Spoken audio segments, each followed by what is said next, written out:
Hello, everybody. Good morning, good afternoon, good evening from wherever you're joining from. We have a lot of folks joining this session all across the world. I welcome you all. My name is Jigsir. I am the host of SecPod webcast. And today's session is going to be about AI. And I know there's a lot of talk about AI going on. Hence, we said we should also present a perspective on what not just what we are thinking at SecPod, but where do we see AI creating an impact for specifically from a prevention angle, right? Preventing cyber attacks. So there are few questions that we get asked, right? And we get these questions from security leaders and CISOs mostly, where they're trying to figure out what are the existing solutions for prevention and how do we go beyond the limits of these solutions, right? When they're creating a cyber attack prevention strategy. And some of them, they are also asking about, hey, can we get a deep understanding of the impact of artificial intelligence and its role in prevention and vulnerability management, right? And how do they actually improve their organization security posture by leveraging AI tools, right? On the other hand, IT security teams and practitioners are trying to figure out how is the new AI strategy impacting their day-to-day lives, right? Day-to-day activities that they need to execute in order to keep cyber attacks away. And they're also thinking of what is the transformation going to be. And some of the questions that they ask is, how do they actually go ahead and reduce their attack surface, right, before it's too late? Because nobody wants to be late in this space, right? And summing up, those questions turn out to be: can AI help safeguard your attack surface, revamp your vulnerability management process, and can AI really prevent future cyber attacks today, right?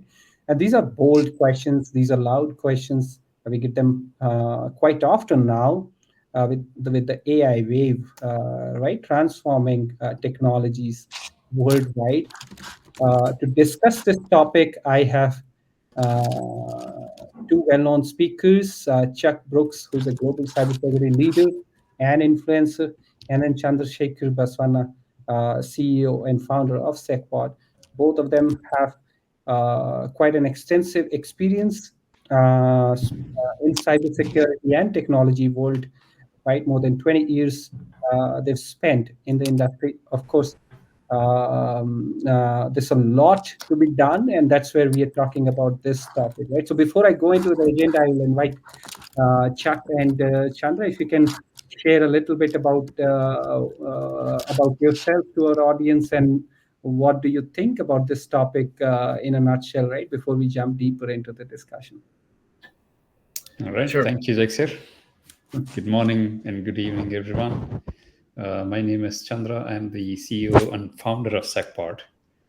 Uh, Specifically about today's topic, as Jaxir mentioned, it is the hot topic, and everyone is bringing up artificial intelligence, and rightly so, because technology is changing with artificial intelligence coming in. So, from SecPod perspective, we sort of wanted to take a look at this deeply and see how we are building products and technology to ultimately automate. And we want to present our perspective as part of today's webinar.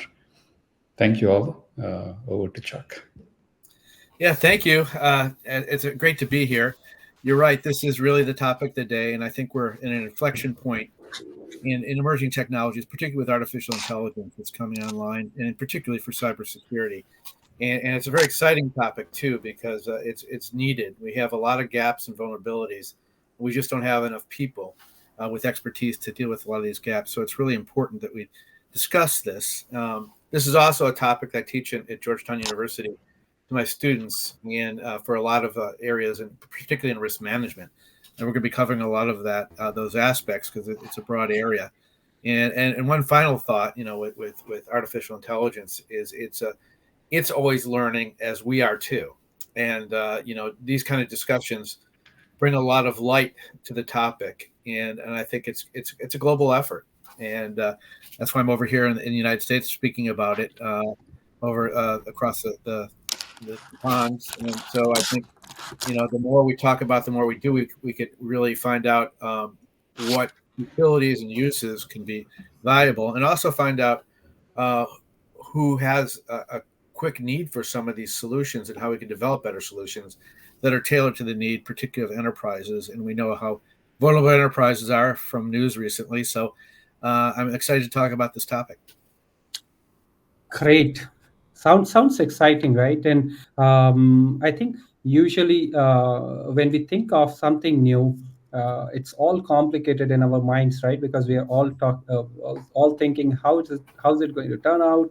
Is it going to be good and bad? And that's where I like when you talk about the double-edged sword in cybersecurity, right? I would like to learn that what do you actually mean, Chuck, right, by with this. And of course we're going to dive deeper into that and Sure. see which way the sword swings, right? Exactly. Say. Yeah. So talking about the agenda, we are going to talk about artificial intelligence, a double-edged sword in cybersecurity. We also touch upon the good and bad of AI in cybersecurity. Then we're going to talk about AI in the case of cyber attack prevention and vulnerability management, and how can IT security teams leverage AI in cyber attack prevention with SecPod's CVEM framework. And towards the end of the session, we're going to have a Q&A session. Though feel free to put in your questions any point of the session. You can type in your questions below your Bright Talk player in the chat. There's a box just below your Bright Talk player, and we'll take up your questions either through the session or towards the end, right? And just as a reminder, a recorded version of this session is going to be available on our Bright Talk channel, on our YouTube channel, and as well as on SecPod website. Right, you'll also receive a copy of the session on your email. So if you'd like to watch it later or share with your colleagues, that's going to be helpful. With that, I'll hand over the session to you, Chuck and Chandra, to walk our audience into understanding what is this, what's AI, how AI is going to be impacting prevention in cybersecurity. Great. Thank you. So I like this slide because it really is a double-edged sword. When we're looking at any technology, it could be used for good and bad, right? And the problem, again, when you're starting with cybersecurity is it's already asymmetrical. The bad guys, adversaries, have an advantage. They can send out phishing attacks, and they only have to be lucky once. There's many different angles to get in to send malware. It's too easy, and there's a lot of low-hanging fruit. And unfortunately, when we built the internet, which was started, many decades ago as a project between DARPA and Xerox, which is an old employer of mine, it was built for communication, not for security. And no one expected to grow this rapidly or this expansive to billions and billions of users. So what has happened is that everything we're doing now is sort of, reactive. It's difficult to change things in the communication, and we could build encryption and things like that. But for most enterprises, there's so much they could do, and they have so much of a budget and so many resources. And now you throw AI into the mix, which is happening now in what was already easy for a lot of hackers is become even easier. They're using generative AI to create phishing attacks. They're using it to find vulnerabilities in networks. Instead of sending out 100 phishing emails at a time, they're sending out tens of thousands or even millions. So AI has really changed the game in a lot of ways for being a CISO, and now the stakes are even higher, and so you're dealing with a world that's very precarious out there with a lot of security challenges, and so It doesn't mean that we don't have a chance. That's the opposite. It just means we have to prioritize our risk strategies. And that's what we're going to be talking about today.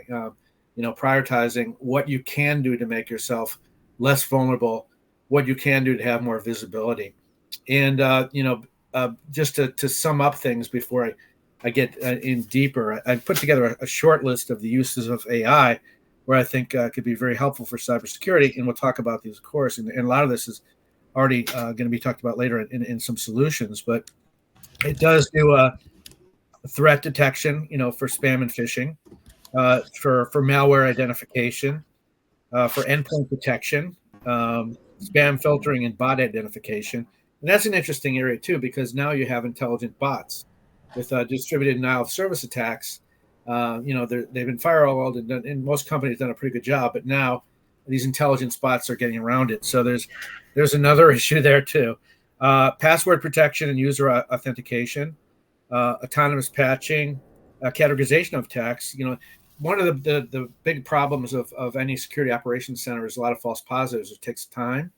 And, so having the ability to discern which is a real threat and a false threat is really important, because AI, what it really does is makes a rapid response possible.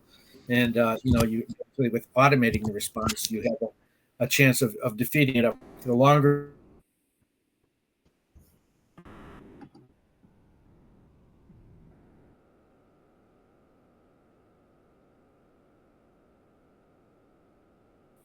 So we have a storm here in DC, so the sending went in and out, so I may have been off for a couple seconds here, but what it really does is allow you to adapt to evolving risks and create predictive analytics, and creates incident response capabilities too. And if you're an analyst, now you can use AI to help write reports and stuff like that. So on the good side, AI is really an enabler. It enables better security, it enables better efficiency, and enables you to make better use of your personnel.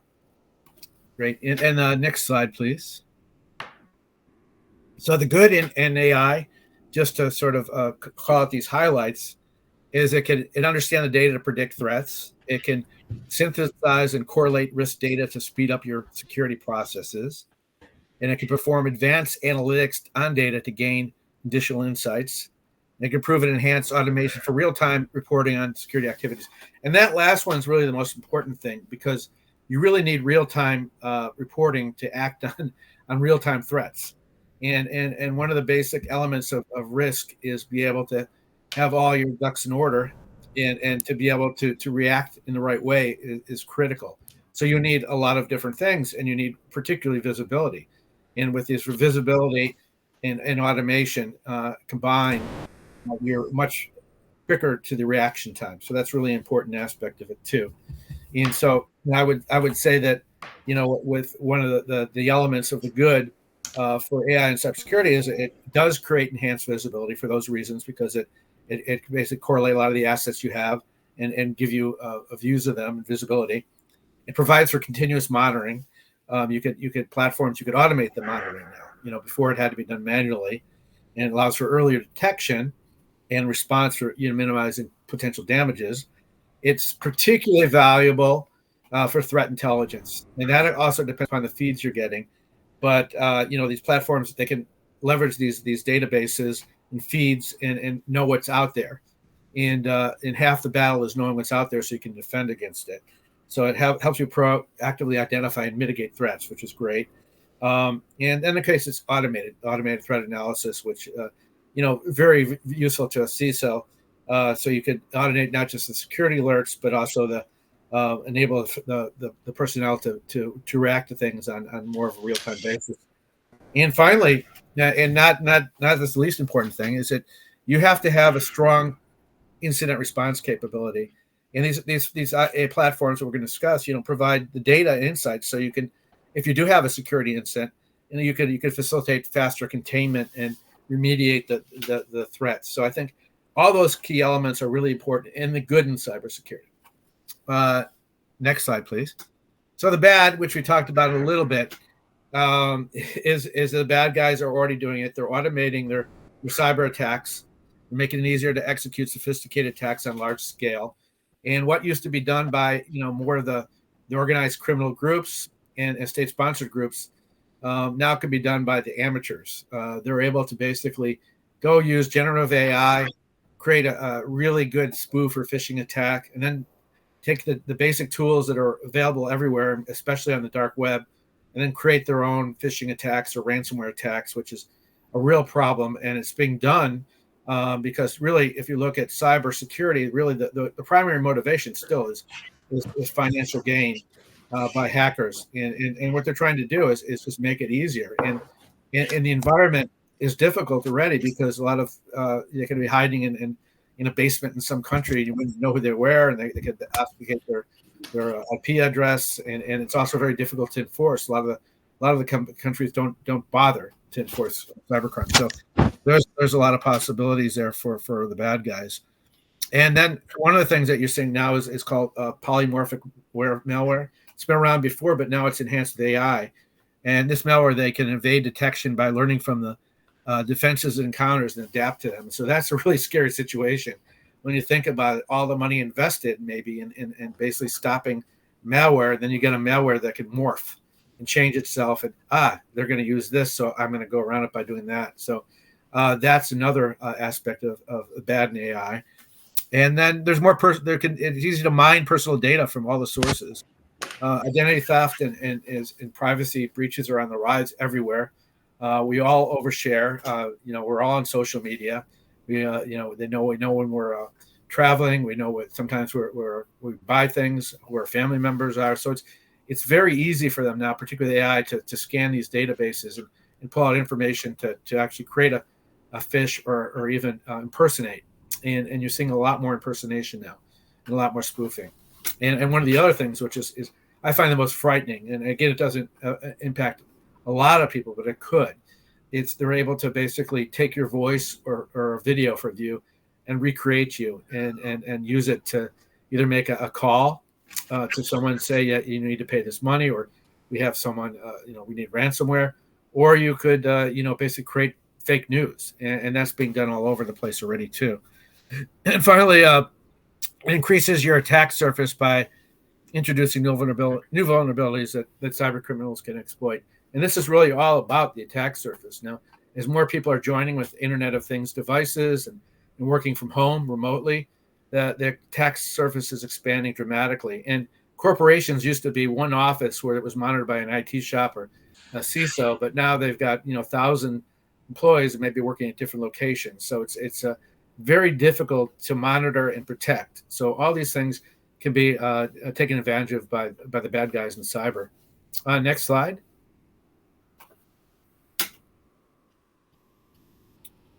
Okay, so the answer, I guess, then is, can AI stop tomorrow's cyber threats? And I think we open it up here for discussion. And my thought is it certainly can help stop or remediate some of these threats, but the threats are going to grow. And so it's not just having AI, it's knowing how to use it. It's really having a platform that has visibility and understands the threat matrix and surface to be able to mitigate those attacks. Double-edged sword. Both the sides have it. Did you want to weigh in on that? I believe so. I mean, I'm pretty sure we should be able to stop tomorrow's cyber threats with the use of artificial intelligence. But my personal view is that if we were to just focus on stopping the threats, it's sort of a losing game, because some of the things that you talked about, Chuck, is morphing sort of malware and changing its face, adopting itself, intelligent malware getting into the organization's perimeter and changing face every now and then. It's going to be a difficult problem to solve, in my view, if we were to just focus on stopping the threat at that point in time. But on the other hand, if you look at cyber attacks, every sort of attack makes use of some weakness that is present within the organization's IT infrastructure or the human weakness.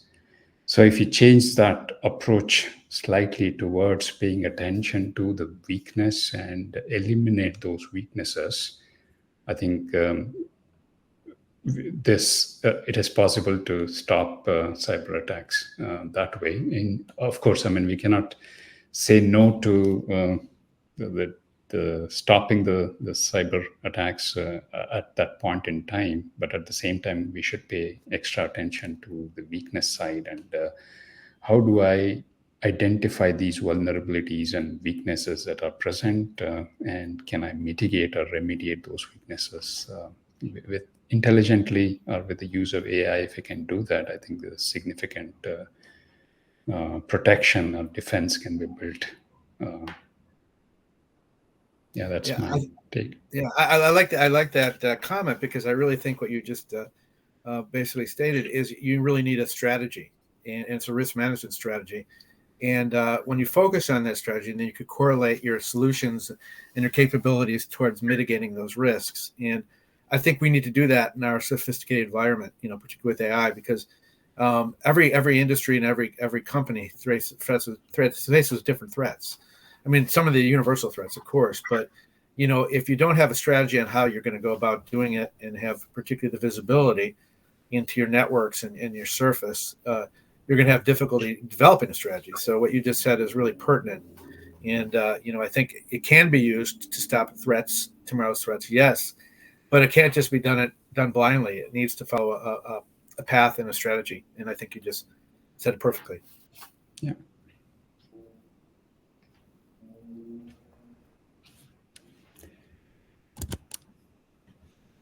All right. So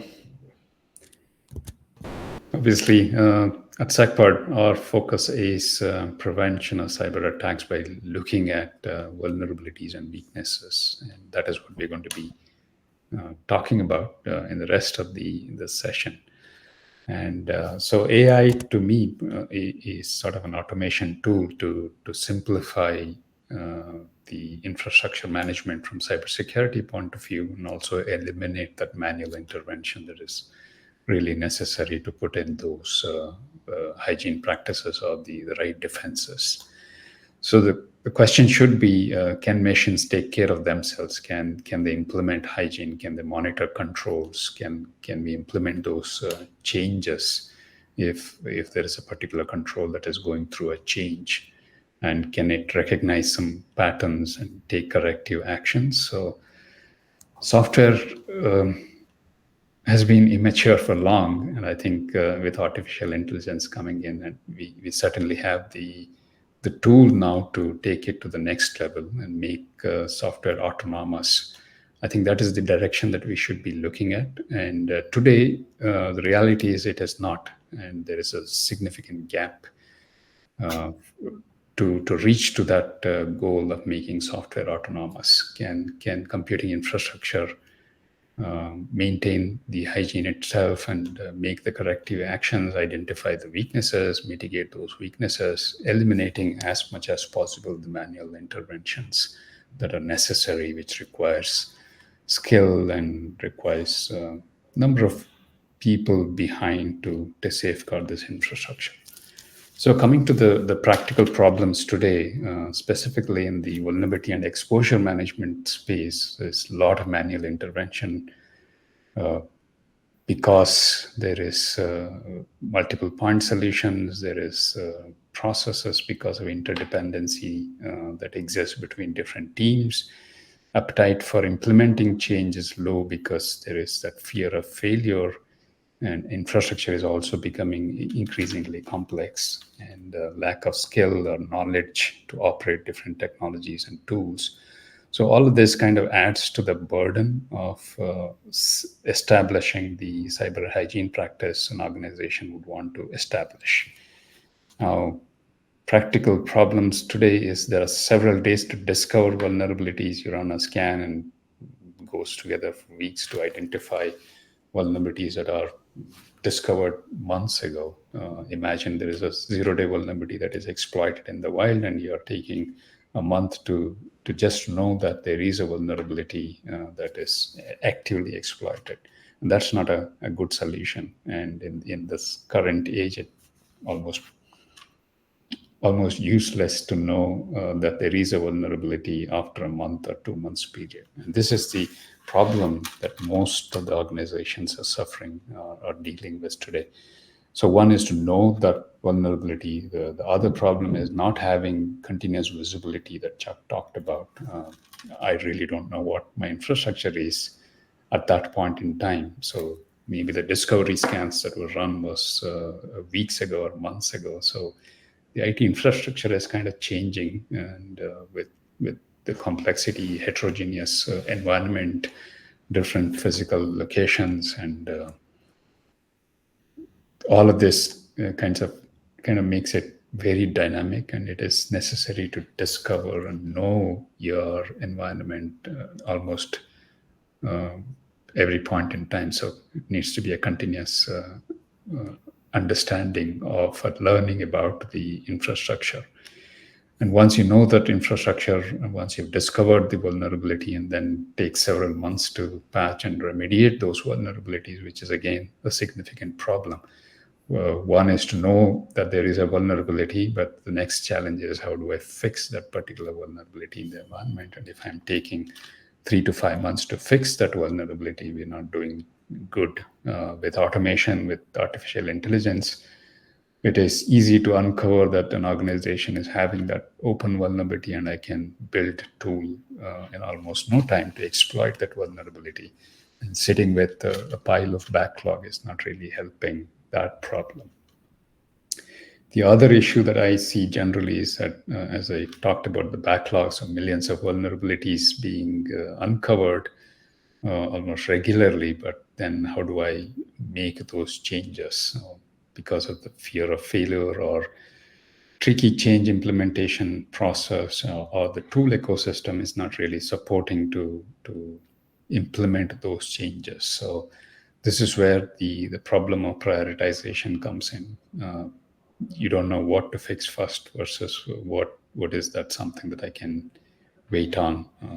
Maybe it's not a critical issue and it's not really exploitable that easily.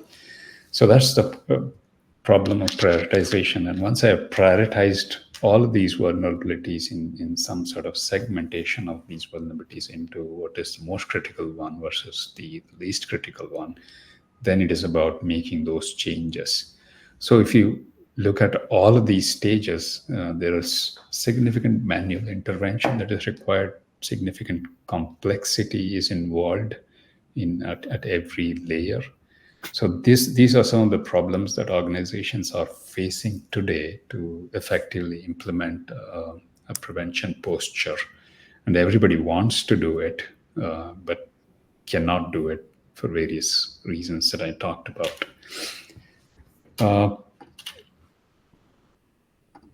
So from our perspective, I think this is where the AI or intelligence can really come in to automate significant portion of what I just described as problem. Can I discover the environment continuously? Can I know those vulnerabilities that my organization's IT infrastructure is exposed to in real time? Can I understand the infrastructure, automatically prioritize based on the business context, the environmental context, and what is exposed to the internet versus what is not, and prioritize those vulnerabilities automatically? And can I mitigate those vulnerabilities also in an automated fashion? So if I'm able to achieve this goal, I think this is a significant improvement can be achieved in the organization's cybersecurity posture, making it hard for attackers to exploit the weaknesses that are there, because there are no more weaknesses and you have automated significant portion of it. So ultimately, if I am able to give a scorecard to an organization saying this is where your infrastructure is and it is in a healthy state, with that automated routines, and that is where the manual intervention is required to really look at that report and feel good about it. And this ideally should be the end goal as far as the infusion of AI into prevention of cyber attacks, and in particular vulnerability and exposure management area. Yeah, I see a couple things you just mentioned, just really, really important. I think the fact that you're automating cyber hygiene, which is still the first line of defense, is incredibly valuable because it's always neglected. No matter what company I've been with, it's always been an issue, and it's some of the simplest things leading a administrator leaving something open that happens. So and also the other thing which I think I can relate to from my industry work is that doing this has been so people intensive, and then the problem is you invest in these people and they often leave, particularly since there's so few of them, and they're poached by someone else, or they decide they want to do something else, and all of a sudden the knowledge management's gone. You have the priorities that they had are not found. So when you do automate this process, you're doing two things. One, you're making it so everyone could use it, and there's a continuum. So it doesn't matter if someone leaves; it's already part of the process, and whoever steps in can understand what the priorities still are, and they can still learn with the manuals that are now automated too. So I think that fulfills a huge void. And the second thing, obviously, it's a cost issue, because when companies are trying to develop a strategy to have all this risk mitigation and processes in place, it takes a lot of investment for them to do it independently, and they need guidance, and very few of them know how to do it. And there's NIST directives and other things like that, but they have to hire people to do that, and it gets very expensive. So I think this automation AI aspect is really something I think that's really fungible for any company, particularly big enterprises, that really could use this in a different way to create a risk management operating automation. So I like that aspect from what you're just describing from my own personal experience. Yeah, certainly. I think that is that's what I also believe that organizations need. So if you look at the challenge that organizations have, everyone wants to solve this one problem, right? So how do I prevent cyber attacks? That is the sole problem that everyone has.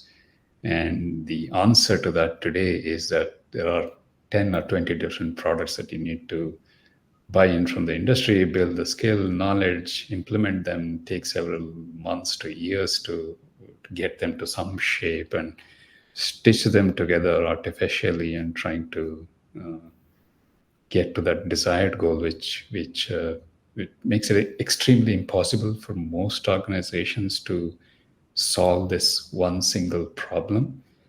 From the vendor side, I believe that we are not really looking at this as one problem. We are looking at, hey, there is vulnerability management, there is configuration assessment, there is separate patch management, there is an application security problem, there is CI/CD issue. At build time, there are several issues, and then the anti-malware product. So industry has gone in that direction. There are 70 different category of products in the cybersecurity alone. And every now and then there's a new cool thing that comes, and there's a new category getting created.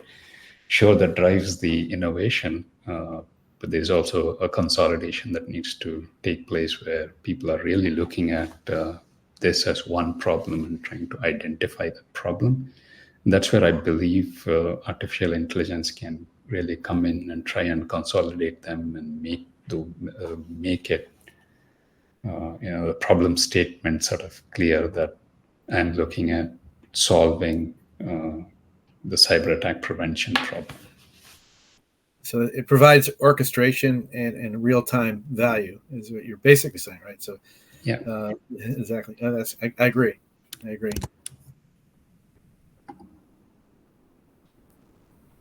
Yeah, so this is where we believe AI can really help to automate the scanning aspect, getting continuous visibility into the infrastructure, performing an assessment and prioritization of those vulnerabilities that are uncovered, and also remediating. So basically reducing the manual effort and speeding up the process. So that is the automation part, and driving the efficiency out of it. And even prioritization can be an intelligent aspect where one is, of course, the vulnerabilities that are discovered in the environment and how they can be exploited, the likelihood of exploitation. And the other part is the business impact. So not every vulnerability is critical. There is a critical system that is exposed to the internet versus the same vulnerability being on another system that is not really hosting anything that is significant for organizations to, if it were to be compromised. So both are not same priority as far as the mitigation is concerned. So a lot of intelligence can come in here to prioritize these vulnerabilities from environmental context as well as the threat intelligence point of view, and based on that prioritization of those vulnerability. And of course, continuous monitoring is another capability where tools can and really bring a lot of data from several points within the IT infrastructure and learn really about the infrastructure intelligently and make certain decisions. You talked about incident response, for example, and incident response one side it could be there's an ongoing attack. The incident response on the other side could be there is a high critical vulnerability that is on the production workload, and I need to act upon that immediately without really taking any impact on the service that workload is delivering to the customers. So all of these can be intelligently decided by the tools that we build. And so this is where I believe artificial intelligence can really help implement that hygiene that we really look for. So it's actually adaptive to your changing priorities and changing threats. So you could always upgrade or basically steer the system or platform to meet new needs and new threats as they come along. Yes, yeah. So it's about learning on the go, and with almost, it's difficult for humans to make those decisions. So learning on the go, uncover these problems, and being able to respond to those problems based on the situation, based on the workload where the problem is found, and acting upon those issues in real time. And if that can be achieved, this is where that autonomous computing sort of comes in, and can machines learn about the problem and take those corrective actions themselves to be in a state where they're not exposed to weaknesses. So, right, moving on. What are we doing at SecPod? We have come up with a framework called Continuous Vulnerability and Exposure Management. So this, some of the challenges that I talked about, we're trying to address that with this framework, and we're looking at artificial intelligence and see if whatever ideal state that I described, can we really achieve that state with artificial intelligence, and bringing all of them together into solving one problem, as I described, which is to prevent cyber attacks. And that prevention of cyber attacks is possible when you have eliminated the weaknesses that are present in the computing infrastructure. So this framework starts with describes providing visibility into the IT infrastructure on a continuous basis, and normalize the infrastructure, making it sort of known good. Some of the problems that we see in the industry is that one is not having visibility, but there can be a lot of unused computing, unwanted IT that is sitting there, or maybe not functioning the way that we had configured it to be.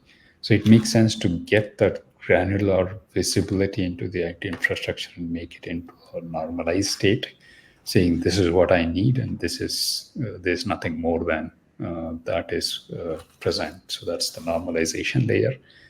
And then we pass that to the detection layer, where it is continuously detecting weaknesses of all kinds, software vulnerabilities, misconfigurations, etc.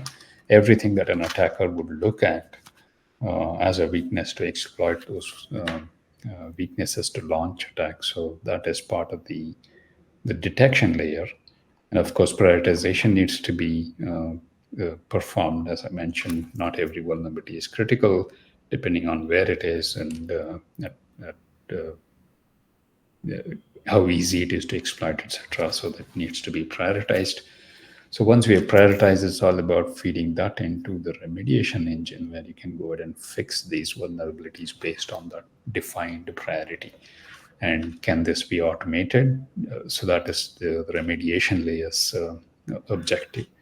And at the reporting layer, as I mentioned, it's about giving a scorecard saying, I have implemented everything that is necessary, I've eliminated all the weaknesses an attacker would exploit. And this is where the green posture is. And if you're able to do that, I think that is the efficient use of artificial intelligence, in my view, towards automation. And that is the significant pain point that I see IT security and IT operations teams are dealing with today. So with that, we should be able to achieve that speed and efficiency and implement that automation to effectively eliminate weakness of all kind. So that is the CVEM framework. I like the framework. It's really optimization and catalyzing at the same time, which is an interesting dynamic, I think, because you're adapting to the future, but you're already ready for what's out there now. Yes. So at SecPod, we have implemented this framework from visualization to normalize, detect, prioritize, remediate, and report, all in one single system as part of our SanerNow platform, making this into a continuous and automated effort to eliminate those weaknesses that are present in the IT infrastructure. So one is getting continuous visibility to the infrastructure and find out what is there regularly, and then normalizing that infrastructure to known good, detecting vulnerabilities and misconfigurations and anomalies that could be present, or the security patches that are not installed, or controls that you have implemented as part of your cybersecurity measures are not really functioning the way you'd want to. All of these are treated as weaknesses. The data that is exposed or the identity is compromised. There are some default configurations that are present. Maybe the guest user is still not disabled, as a simple example, with the identity specific weakness. So all of these are detected, and then you prioritize those weaknesses and feed that into the remediation layer, where typically applying a security update is one of the response as part of the patch management practice, or fixing misconfiguration is another response that I could think of. And all other examples, either fixing misconfigurations or applying the patch or uninstalling unwanted services or things that are exposed to the internet for no reason. How do I stop those? All of those are part of the remediation function. And then the outcome is kind of reported and shown as a cyber hygiene, sort of a score on a 1 to 100 basis, with 100 being the best possible score that one could achieve. So this is SanerNow's CVEM platform, kind of implementing or taking this framework and making it into a reality. And that is what our customers are using today. At every layer, there is intelligent decisions that are being made by the tool. There is machine learning and artificial intelligence algorithms that are implemented, and at each layer, is talking to one to the other. So this is where the problem of multiple point products not talking the same language to the other, so making it extremely complicated or complex to implement. So we made that into a seamless experience. So from visualize feeds into normalize, that feeds into detect, etc. So the entire feedback sort of loop is implemented as part of the CVEM platform. Great. That has been I mean a lot to learn, right, from both of you. So one question comes to my mind, right, and the question is for both of you. In sort of, and Chuck, you talked about um, attacks getting smarter, right, with the use of AI, polymorphic attacks, and then we also talked about the data that individuals share on their social media, right, being a threat in sort of not just threat to the individual themselves, but also to the organization they work for, right? They work with today. So from an individual perspective, although we are unaware of all the data that we put out, how that can be misused, but at the same time, when organizations try to put up a strategy to alienate that information or the risk that could be posed, right? And there has to be a balance, right, where organization must respect individual boundaries, and individuals also must recognize that yeah, their personal data can also be a threat to their organization, right? So how do you see to Chuck, how do you see the individuals getting more awareness of what potential impact of AI on their information, but the impact not just for themselves but the organization? And from Chandra's perspective, how do you see organizations coping up with this, right? Where not just from security awareness perspective, but improving the defense layer, respecting the individual boundaries, but at the same time to make sure there's a prevention strategy for attacks that could be originated from individuals' information, right? Or the inferences a cyber attacker can draw from individual information. Yeah, I think it's a good question. It's a big one. I think it's nothing new, but it's been exacerbated in recent years. Particularly, we've all extended our remote activities, but employees have traditionally also mixed personal and business uses on their devices, and that's been a point of vulnerability itself. And I think it's also generational. I think a lot of the younger generation is no really awareness or even a care of what they post and where it's being used. They don't seem to have the same parameters as others, and despite that, the privacy concerns, it's a different world. Europe is much more advanced than the United States in this, and dealing with privacy concerns with the acts they have over there protecting privacy, but it's primarily towards marketing.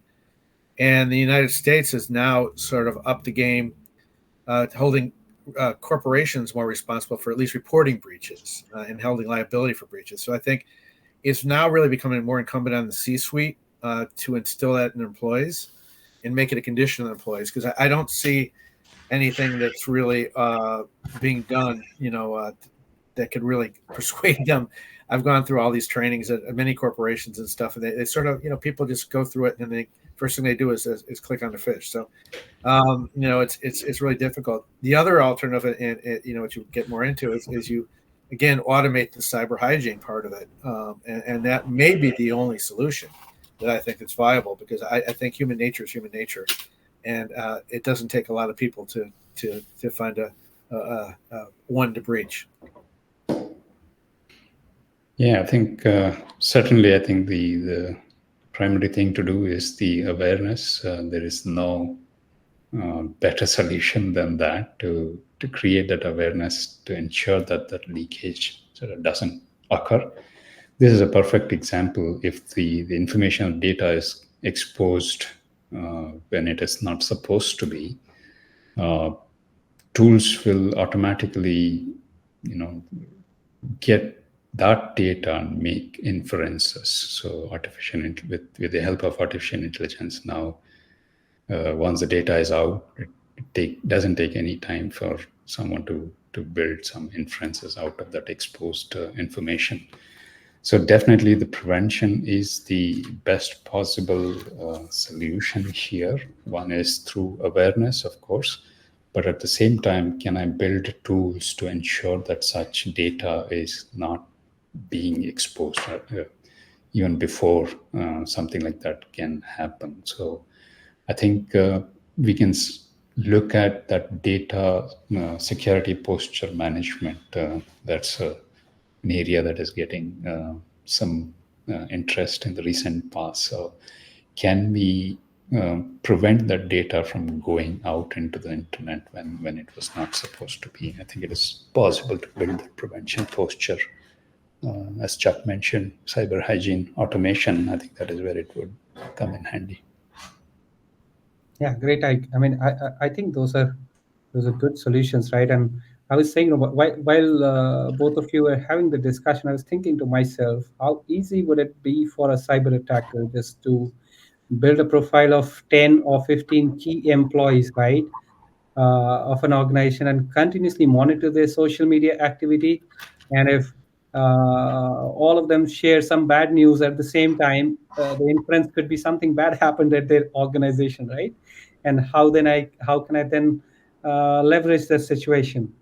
Right, all of them are happy at the same time during work hours. They're sharing something on the social. Inference could be, oh, they did something really good. It becomes harder for me to breach them, right?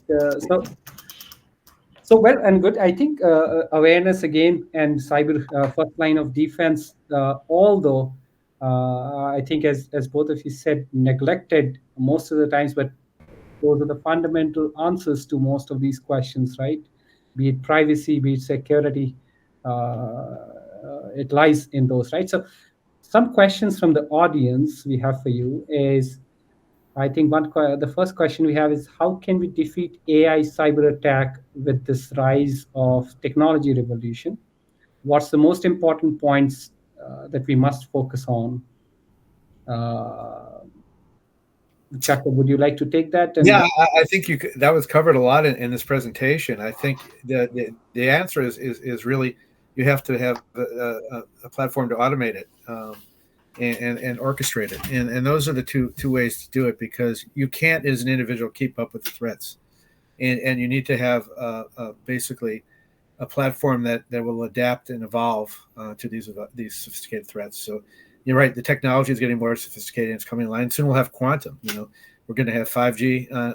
We have 5G, and we're going to get more 5G, which means faster and rapid delivery of information. So all these, correlate to the ability of hackers to use these tools against you, and you have to know these vulnerabilities and risks up front, and you have to sort of have them in their strategy.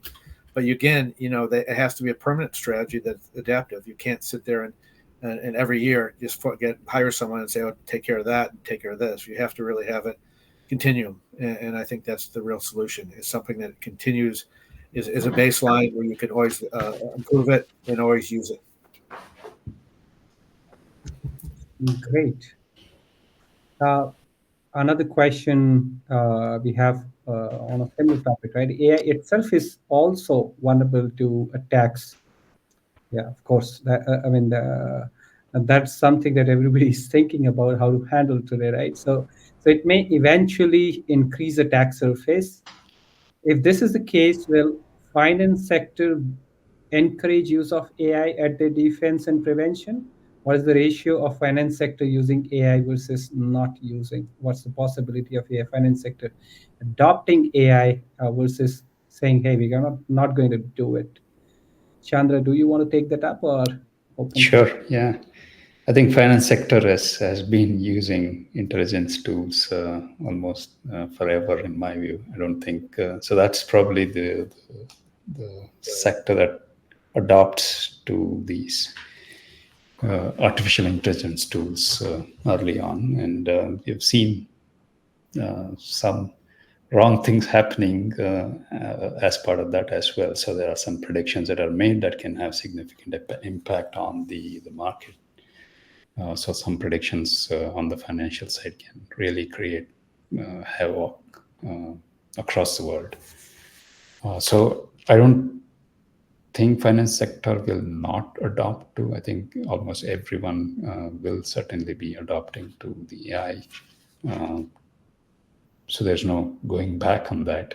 But at the same time, AI becoming another problem in the attack surface is certainly real. And there are several challenges as far as AI safety is concerned. One is not abiding to the goal, because the AI has the incentive of which is goal based. So to achieve that goal, it might take some wrong decisions in that process. So that is one problem. Hallucination is another problem, or command prompt injection attacks is another issue that is gaining momentum. So a lot of these problems uh, with humans offloading some of this work into an AI system uh, may mean losing control over what you've had. So this is sort of counterintuitive to what I described. So AI safety is a problem, but we need to take a serious look at the safety problem and build solutions and technology as we make progress in the right manner.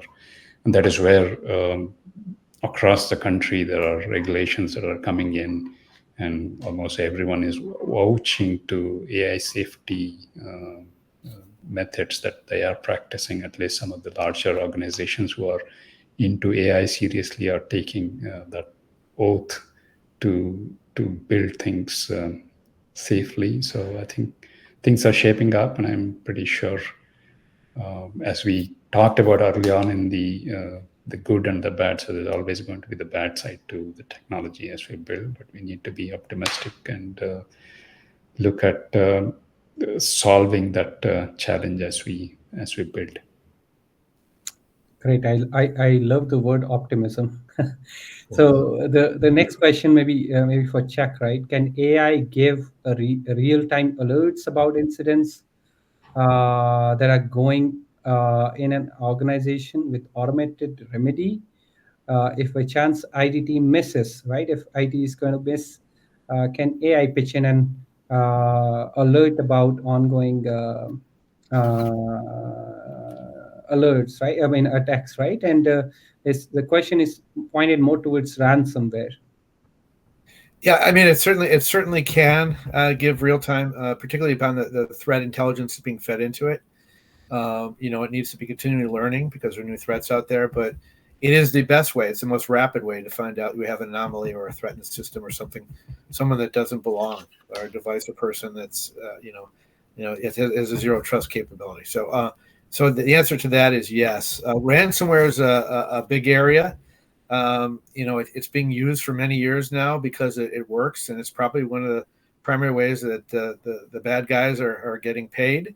They get paid in cryptocurrency and prepaid cards now, and it's really aimed at those who don't have the defenses, and that most recently has been the healthcare, the hospitals and stuff that have many disparate systems and networks and didn't have very good defenses. So unlike finance, which has invested heavily in AI and cybersecurity, healthcare is investing in medical equipment, right? And in educational systems are and in students and things. So those big enterprises have been targeted for ransomware, and I think we need to use AI to help them sort of mitigate some of the gaps and perhaps sort of managed service or other things to prevent a lot of this from happening, because they just can't not just automatically go out and hire 50 CISOs and remedy things overnight. You really need outside help. Great. I think we have more questions, but one final question I want to take up, right? And mostly, I think it's a question that most customers and individuals would have, right? Possibly for Chandra, is if a client uses CVEM framework or the platform, and I mean, it's put, the question is in context of CVM, but it's a general question, right, that most of us have, is somehow still incident of a data breach happens, who takes the liability? Is it shared between the customer and the vendor, or is it 100% shared by the client. Right. So I think this is a question that most of them have today. What role do vendors play, right? In case there's a data breach. Yeah, difficult question to answer, really, coming from the vendor side. Of course, if there is an incident and nobody can give 100% assurance that an incident cannot take place. Nobody can claim that their software is the best, and nobody can attack that. That is always going to be proven wrong, and it has been proven multiple times. So if someone says that I have built a foolproof system, nobody is going to attack it, and that is not a good way of thinking, in my view. So when that happens, should vendor take the responsibility, or should organizations who have implemented that measure take that full responsibility? I think we'll have to look at it in a very balanced view. As I mentioned, nobody can build a foolproof software. Nobody can think of all possible ways that an attacker would look at and really mitigate everything beforehand. Otherwise, I mean, cyber attacks won't have occurred at all. So given that, I think we need to have that shared sort of responsibility as we move forward. And this question is particularly gaining momentum, especially after the IT outage that occurred, not because of cyber attack, but irrespective of that, I think the damage was equally severe. So it's sort of a debate that needs to take place. And as I mentioned early on, software has to mature, and we need to start thinking about building mature software going forward. Great answer. So lovely discussion, right? A lot to learn.